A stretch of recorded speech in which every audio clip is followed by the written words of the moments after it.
নামত দুৰ্নীতি নচলিব নচলিব নচলিব এমজি এনৰেগাৰ নামত দুৰ্নীতি নচলিব নচলিব নচলিব এমজি এনৰেগাৰ নামত দুৰ্নীতি নচলিব নচলিব নচলিব পাৱাৰ ইঞ্জিনিয়াৰ হাই হাই হাই হাই হাই হাই দিগন্ত হাই হাই হাই হাই হাই হাই এমজি এনৰেগাৰ নামত দুৰ্নীতি নচলিব নচলিব নচলিব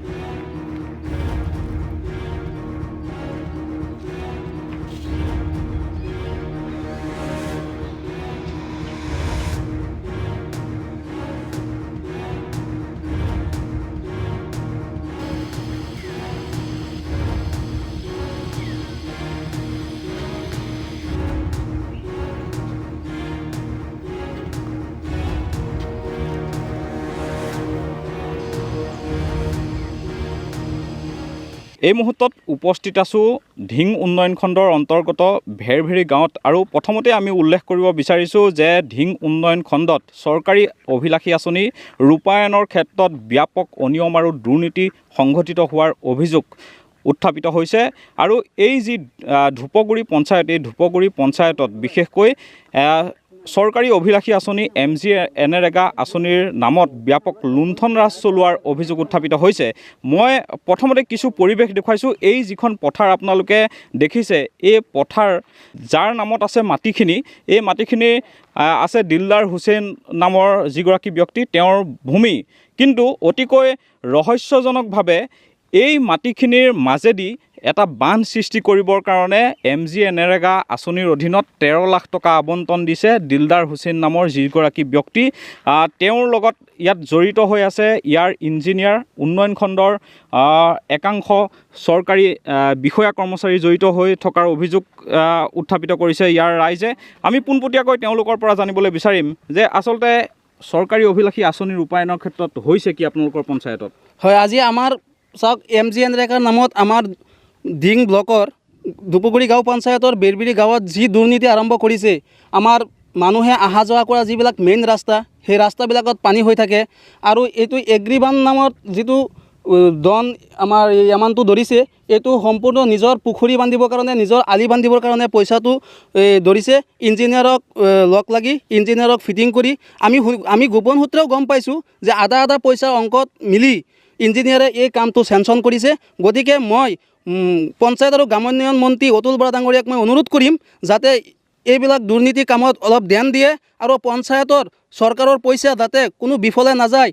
আমাৰ বেৰবেৰী গাঁৱত বহুত মেইন ৰাস্তা আছে, যিকেইটা ৰাস্তাত মানুহে ঘৰত যাব নোৱাৰে, এটা গাড়ী লৈ যাব নোৱাৰে, বাইক লৈ যাব নোৱাৰে, খোজকাঢ়ি যাব নোৱাৰে, সেইবিলাক ৰাস্তাত কোনো ধৰণৰ মাটি নেপেলাই আৰু এই পথাৰৰ মাজেদি নিজৰ পুখুৰী বান্ধিবৰ কাৰণে, আলি বান্ধিবৰ কাৰণে ইঞ্জিনিয়াৰহঁতে এই দিলদাৰ হুছেইন নামৰ এজনক ঠিকা দিয়ে আলি বান্ধিবৰ কাৰণে।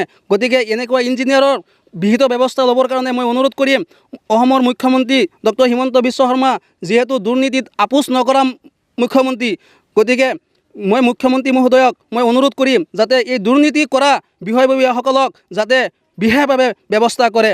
আৰু মই ইয়াৰ লগত জড়িত হৈ আছে আমাৰ ধিং ব্লকৰ বিডিঅ'ও জড়িত হৈ আছে আৰু পঞ্চায়তৰ ছেক্ৰেটাৰীও জড়িত হৈ আছে। আমি ছেক্ৰেটাৰীক জনোৱাৰ পিছতো এই কামটো চেংচন কৰিছে। এই কামটো কোনো ৰাইজৰ কোনো সুবিধা নাই। নিজৰ এজন দিলদাৰ হুছেইন নামৰ এজন নিজৰ মাটিত নিজৰ ফিচাৰী বান্ধিব, তাৰ লাভৰ কাৰণে এই কামটো কৰিছে। গতিকে মই চৰকাৰৰ পইচা যাতে ৰাইজৰ কামত লাগে, সেইকাৰণে মই মুখ্যমন্ত্ৰী মহোদয়ক অনুৰোধ কৰিম যাতে এই দুৰ্নীতি বন্ধ কৰে।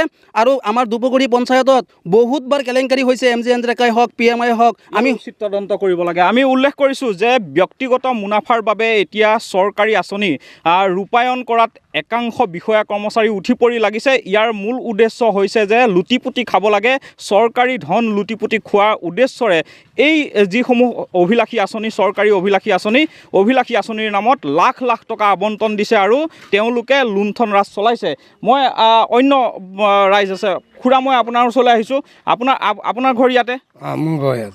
এই যি এমজি এনৰেগাৰ নামত ধন আবণ্টন দিছে, কি ক'ব?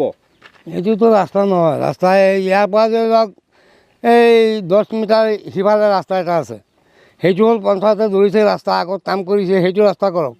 এইটো ৰাস্তাটো কোনো কাম নাই, ইয়াততো কোনো মানুহে যাতায়াত নকৰে, এইটো তাৰ ব্যক্তিগত স্বাৰ্থৰ কাৰণে কৰিছে। আপোনাৰ ঘৰ ইয়াতে?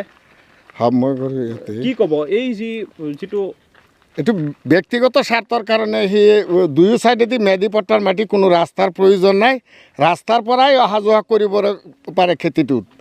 কিন্তু সি ব্যক্তিগত হিচাপে এটা ফিচাৰী কৰিবৰ কাৰণে এই চৰকাৰী ধন আবণ্টন কৰাইছে সি। আৰু ইয়াৰ পৰা বেছি হ'লে 20 মিটাৰ জেগা পশ্চিম ফালেদি আপোনাৰ যিটো ৰাস্তা আছে এইটো চৰকাৰী মানুহজনে ব্যক্তিগত কিনিছে কিন্তু চৰকাৰীভাৱে দি দিছে। এবাৰ পঞ্চায়তৰ মানুহে প্ৰথম বিজেপি চৰকাৰৰ আমলত অলপ মাটি দিছিল কিন্তু মানুহ অহা যোৱাৰ যোগ্য হোৱা নাই। তাত 15-20টা পৰিয়াল আপোনালোকে দক্ষিণ ফালে চাই আছে, 15-20টা পৰিয়ালে বহুত কষ্টত অহা যোৱা কৰে।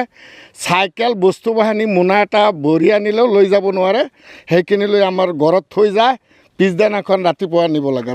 হয়, আমি উল্লেখ কৰিছোঁ যে যিটো পথ প্ৰয়োজন সেই পথটো তেওঁলোকে নিৰ্মাণ নকৰি এই যিটো বান্ধৰ নামত 13 লাখ টকা আবণ্টন দিছে। অৰ্থাৎ ইয়াৰ উদ্দেশ্য হৈছে লুটি-পুটি খাব লাগে চৰকাৰী ধন একাংশ বিষয়া কৰ্মচাৰী আৰু ঠিকাদাৰ মিলি তেওঁলোকে লুণ্ঠন ৰাজ চলোৱাৰ যি ফন্দি পাতিছে।